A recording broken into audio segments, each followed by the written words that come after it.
Hi friends, welcome back to my channel. അപ്പോൾ ഇന്ന് ഞാൻ നിങ്ങൾക്കായിട്ട് വന്നിരിക്കുന്നത് ഒരു അടിപൊളി സ്വീറ്റ്സ് ആയിട്ടുണ്ട്. കുട്ടികൾക്കും എല്ലാവർക്കും ഒരേപോലെ കഴിക്കാൻ പറ്റിയ നല്ല അടിപൊളി ഒരു സ്വീറ്റ്സിൻ്റെ കാര്യമാണ് ഇന്ന് വന്നിരിക്കുന്നത്. അതിന് മുമ്പ് എൻ്റെ ബാക്കിൽ കാണുന്ന പ്രകൃതി കണ്ടില്ലേ, എറണാകുളം ജില്ലയിലെ മുളവുകാട് എന്നൊരു പഞ്ചായത്തിലെ ദൃശ്യങ്ങളാണോ.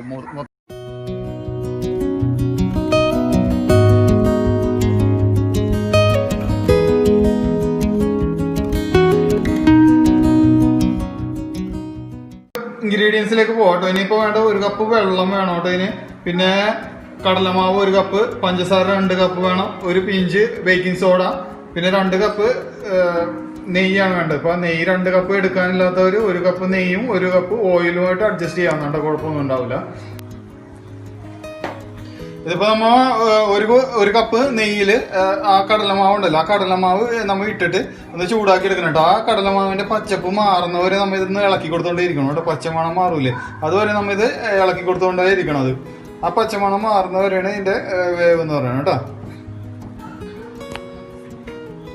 അപ്പൊ നമുക്ക് മറ്റേ പേനോട് നീക്കി വെച്ചിട്ടുണ്ട് കേട്ടോ കുക്കിങ്ങിന്. ഇനിയിപ്പോ നമുക്ക് വേണ്ടതെന്ന് വെച്ചാൽ ഷുഗർ സിറപ്പാണ്. അപ്പൊ ആ 1 കപ്പ് വെള്ളം ഒഴിച്ചതിന് ശേഷം നമ്മൾ ആ 1 കപ്പ് വെള്ളം ഒഴിച്ചതിന് ശേഷം 2 കപ്പ് പഞ്ചസാര അതിനകത്തേക്ക് ഇട്ട് കൊടുക്കണം കേട്ടോ.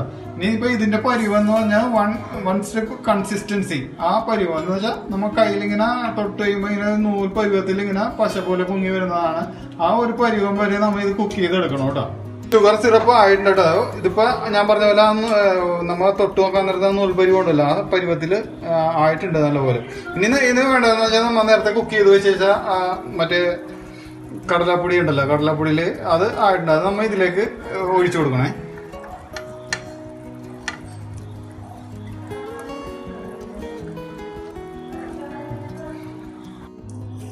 നമ്മ ഇത് ഒഴിച്ചു കൊടുത്തല്ലേ. ഇനി ഇതിപ്പോ കുക്ക് ചെയ്യണ സമയത്ത് നമ്മൾ വേറൊരു അടപ്പിന്റെ അത് ബാക്കി വന്ന 1 കപ്പ് നെയ്യ് ഉണ്ടല്ലോ, അത് നമ്മൾ ചൂടാക്കാൻ വെക്കണം. ആ നെയ്യ് ഒരിക്കലും ഓഫ് ആക്കരുത് കേട്ടോ ഫ്ലെയിം. എന്നിട്ട് നമ്മൾ അതിൽ നിന്ന് കുറേശ്ശെ എടുത്ത് നെയ്യ് ഇതിൻ്റെ അകത്ത് ഒഴിച്ചു കൊടുത്തേണ്ടേ ഇരിക്കണം. ഒരു സ്പൂണിലെടുത്ത് ഇങ്ങനെ പദം തന്നെ വേണ്ട ഇതിൽ.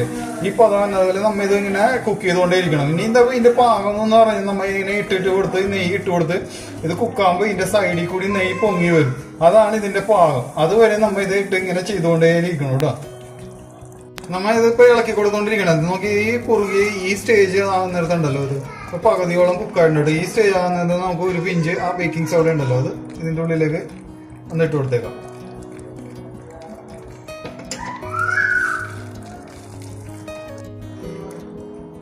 ഇതിപ്പോ നമ്മൾ കുക്കായിട്ടുണ്ട്. സൈഡിൽ കൂടി ഇങ്ങനെ നമ്മുടെ ഇതുണ്ടല്ലോ, നമ്മുടെ നെയ്യ് പൊങ്ങി വരുന്നുണ്ട്. ഇനിയിപ്പോ നമ്മൾ ഇത് കുക്കായി. ഇനിയിപ്പോ എന്താ ഒരു ട്രേയിലേക്ക് ഇത് മാറ്റണം. ബട്ടർ പേപ്പർ ഇട്ട് വെച്ചേക്കുന്ന ഒരു ട്രേ ആണ്, അതിലേക്ക് നമ്മൾ ഇത് പകർത്തി കൊടുക്കണം കേട്ടോ ഈ സാധനം.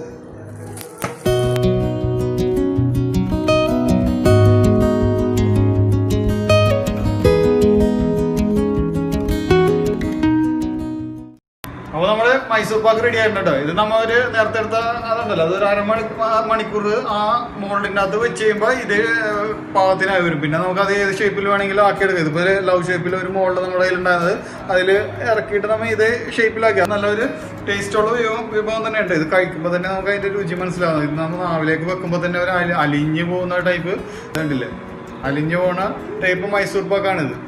അപ്പോൾ എൻ്റെ വീഡിയോ കണ്ട് ഇഷ്ടപ്പെട്ടെങ്കിൽ എല്ലാവരും ഒന്ന് ലൈക്ക് ചെയ്ത് ഷെയർ ചെയ്ത് സബ്സ്ക്രൈബ് ചെയ്ത് മാക്സിമം ഈ വീഡിയോ എല്ലാവരിലേക്ക് എത്തിച്ചു കൊടുക്കാം. മറ്റൊരു പുതിയൊരു ഐറ്റവുമായിട്ട് അടുത്ത ദിവസം ഞാൻ വീണ്ടും വരുന്നത്. ബൈ.